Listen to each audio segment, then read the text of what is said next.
Hey guys, Karen Rose speaking, and happy to be back. I miss you guys, love you guys, and I want you guys to check out my last video. It's called 10 Reasons Why I Love Being in My Femininity. It's on at 8 minutes long. It's not that long at all, and you guys make sure you watch it from beginning to end. Also, don't take your eyes off it. You're gonna love it. So today we gonna get it in. So today's video is going to be about, is the sisterhood real? I don't think the sisterhood community is real because I'll probably say in other countries it's probably real, but in America, no, not really. But there are some women who do support other women, you know, like in Atlanta, you know, in other places, other cities. But I think it's, to have a sisterhood, I think it's rare. I think, you're gonna have to have, if you want a sisterhood, you're gonna have to have a small circle. You're gonna probably have 1 or 2 people in that motherfucker because you can't trust everybody, and everybody is not meant to be a great friend or a sister, to be honest. And I'm gonna also say this, I noticed this with a lot of women. If you push a narrative that women disagree with, that don't make women feel good, that holds them accountable, then they're gonna have a disdain for you. They're gonna attack you.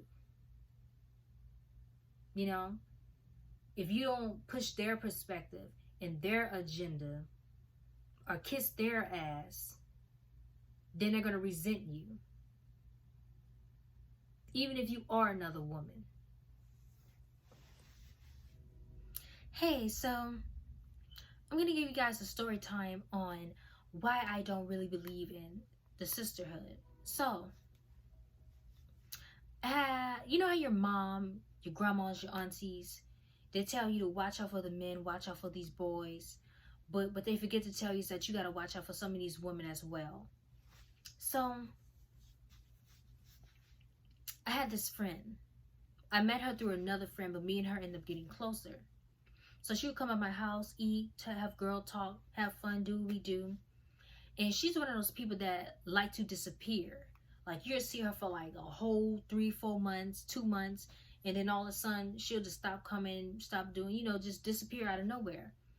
You'll call a number and she'll have a whole new number. Like, I'm like, okay. And me, as you can see, you living your life and you grown, I'm living my life and I'm grown, and I got bills to pay. I'm not gonna hunt you down. So one night she texts me out of nowhere, and I'm like, who is this? You know, she texts me from a random number. She's like, oh, this is me, this is such and such. And we chopped, you know, we was talking. I was like, oh shit, I ain't seen you in a minute. What you disappear from? Where you went to? And you know, we just talked for a little bit. Then after that, we chopped it up. Day after next, I mentioned a guy in my last video that, you know, traveled from his state to my state to come see me, and I thought that was really cool and really sweet of him. And I had him on speakerphone, and she came and she knocked on my door, and I was like, oh, okay, you know, I let her in. We all started talking because, you know, I had him on speakerphone, and, you know, we all started talking. One thing I'll say about him, with him, he has that spirit to where people would just confess their whole life to him for some reason. Like, if I asked him a question, I'm not going to get an answer.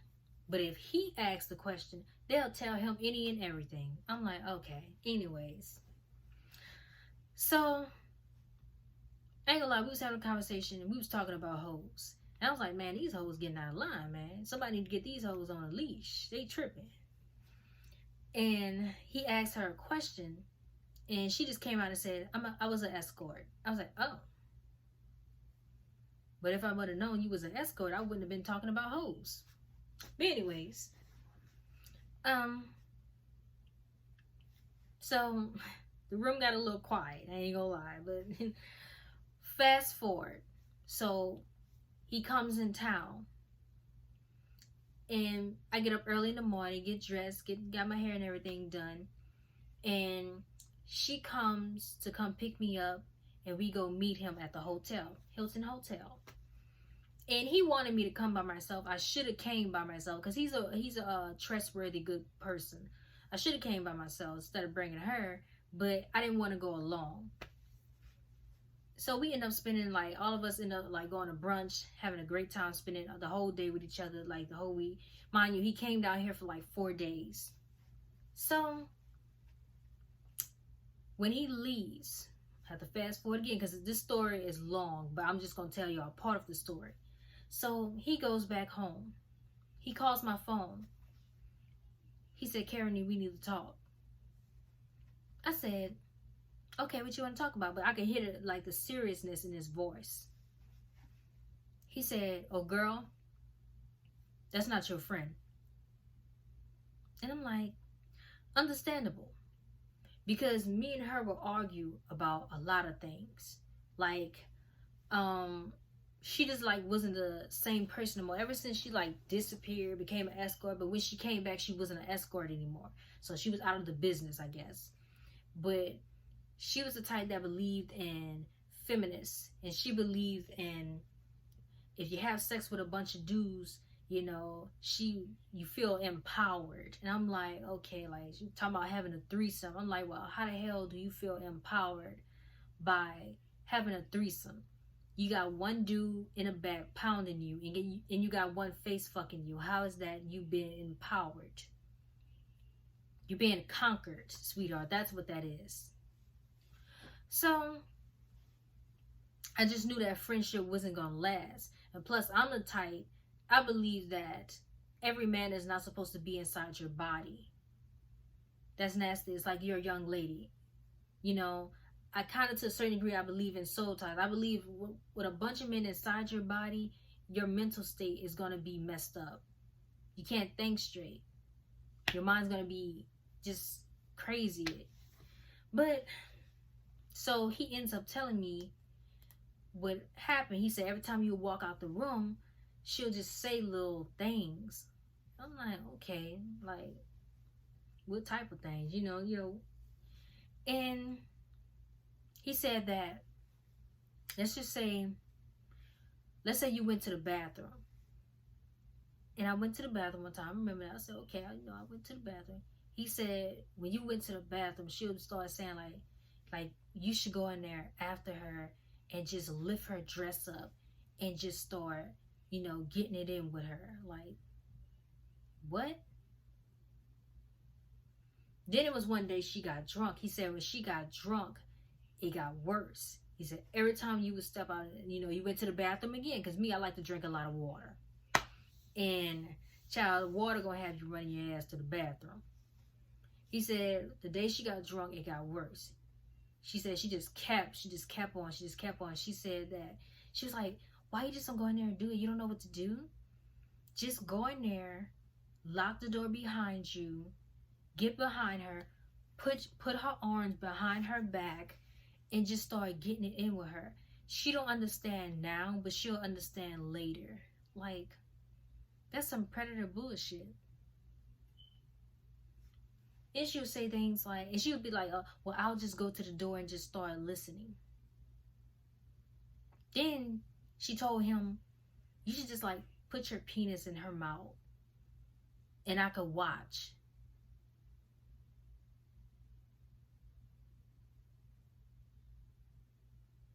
So after that, I found that out.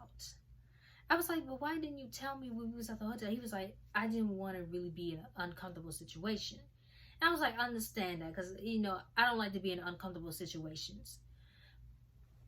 But after that, to this day, I'm going to tell you this, I just end up cutting her off. Because I believe, I'm going to say this, when you're in the escorting business and you leave, it's going to be hard for you to, like, shake that Jezebel spirit off you. And if you don't know what a Jezebel is, that's in the Bible. It stands for a hoe. And I didn't trust her. I don't trust her being around me. To this day, she don't know that I know. I don't trust her being nowhere around me. Not even around my sister. I have a little sister. She was around my sister. You know, they got bitches who would recruit little girls to be prostitutes. I seen that shit in high school. My little sister, she's a beautiful little girl. I don't trust her even being around her. I don't trust her being around me. I don't trust her being around none of my little female siblings or boy siblings. Shit, I ain't no telling what she'll do with them. That's why I really don't trust sisterhood. And I'm not saying that all women are like that. Just bitches like her.